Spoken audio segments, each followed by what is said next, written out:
Assalamualaikum dan salam Sarawakku sayang. Bersama saya Vivi Emil Zaika. Tumpuan berita, pembentukan Barisan Kabinet Baharu Sarawak adalah berdasarkan kepada strategi pembangunan pasca COVID-19 PCDS 2030.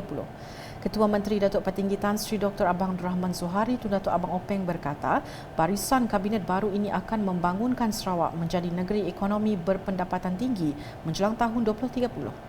It is my conviction that the new cabinet lineup is a functional cabinet equipped with competent, people-driven, transparent, and with integrity, focused on delivering effective services while maintaining a solid structural system.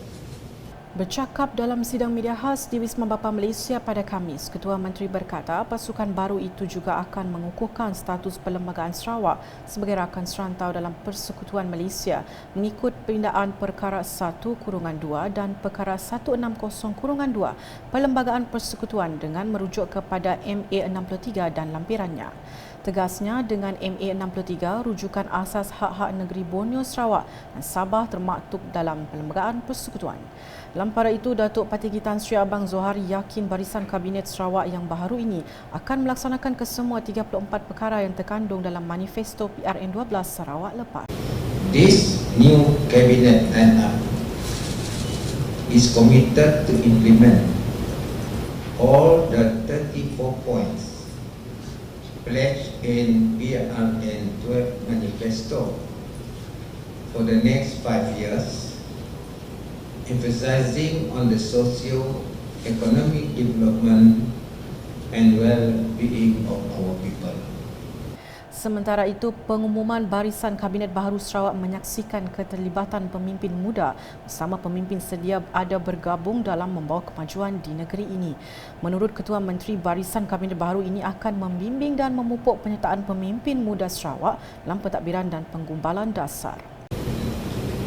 We will execute policy towards digital era, sustainable development, decarbonization, and new economy to ensure economic prosperity, social inclusivity, and environmental sustainability. All this will be driven by data and innovation. Menurut Ketua Menteri, timbalan Ketua Menteri ialah Datuk Amar Douglas Ugak Mbas, Datuk Amar Awang Tengah Ali Hassan dan Datuk Seri Profesor Dr. Sim Kui Hian. Berikut senarai penuh Menteri dan Menteri Muda Kabinet Baharu Sarawak yang dianggotai seramai 10 Menteri dan 26 Menteri Muda.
Tambah Datuk Petinggi Tan Sri Abang Zohari lagi, prestasi Kabinet ini akan dinilai dan dianalisis menjelang suku pertama 2022 untuk mengambil langkah yang perlu bagi meningkatkan hasil perkhidmatan yang lebih berkesan pada masa akan datang.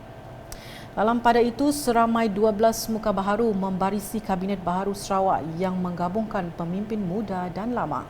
Menurut Datuk Petinggi Tan Sri Abang Zohari, muka baru ini kebanyakannya pemimpin muda yang akan melaksanakan dasar ke arah ekonomi digital yang didorong oleh data dan inovasi.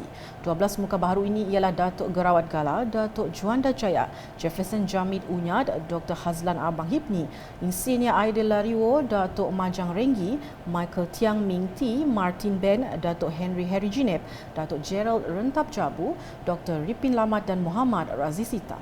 Terdahulu, semasa menyampaikan amanat pada Majlis Sambutan Ulang Tahun ke-65 Majlis Daerah Bau, Datuk Petinggi Tan Sri Abang Zohari berkata kemenangan Gabungan Parti Sarawak GPS pada Pilihan Raya Negeri Sarawak ke-12 adalah satu mandat yang kuat dan bertanggungjawab yang berat. Menurut Ketua Menteri, kejayaan GPS memenangi 76 kerusi yang tidak pernah dilakar dalam sejarah Pilihan Raya Negeri Sarawak. Saya selaku pengerusi GPS mengucap banyak-banyak terima kasih di atas sokongan yang begitu kuat kepada GPS dalam pilihan raya yang lepas.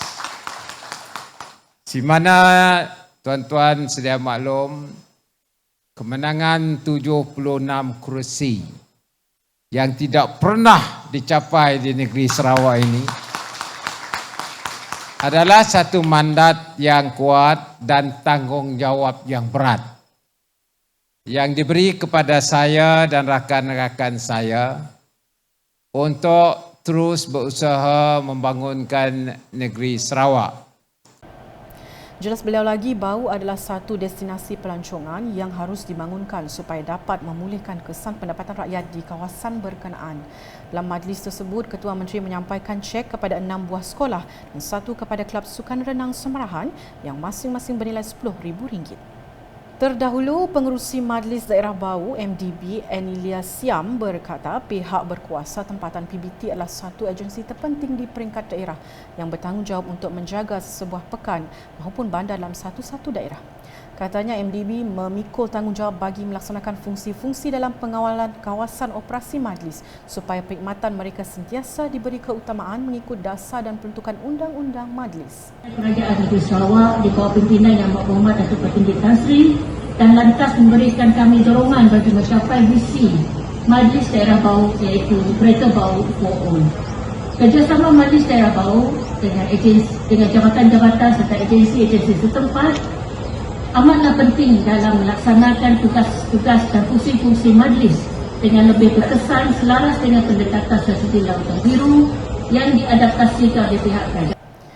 Menurutnya, objektif utama sambutan berkenaan adalah bagi memperingati kejayaan MDB dalam penyediaan pelbagai perkhidmatan kepada masyarakat setempat. Selain itu, ia bagi mempromosikan tempat-tempat pelancongan dan produk daerah Bau serta mewujudkan kesedaran berhubung jenis-jenis perkhidmatan yang disediakan oleh MDB. Tambah Enilia lagi, dengan penganjuran sambutan ini, MDB akan lebih berusaha memantapkan kapasiti dan keupayaan dan meningkatkan sistem yang lebih dinamik bersesuaian dengan kehendak masyarakat di era moden ini. Berita seterusnya, seramai 202 penjajah dan peniaga kecil menerima bantuan khas Sarawak Kusayang BKSS 6.0 sebanyak RM1,500.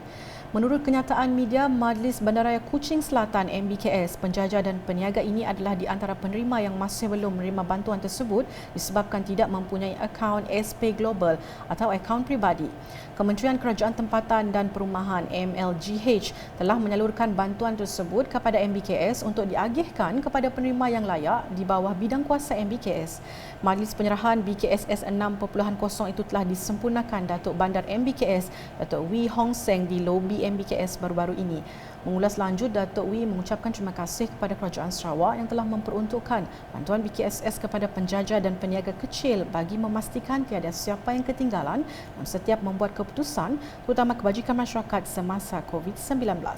Jelas beliau, bantuan tersebut sekurang-kurangnya dapat meringankan beban penerima. Sekian edisi malam bersama saya Vivi Emizaika dan kru penerbitan. Berita lebih lanjut boleh didapati di semua platform media sosial UKAS termasuk portal ukassarawak.gov.my dan UKAS Channel di YouTube. Patuhi SOP dan nasihat KKM. Langkah pencegahan adalah vaksin terbaik buat kita dan keluarga daripada jangkitan COVID-19. Salam UKAS.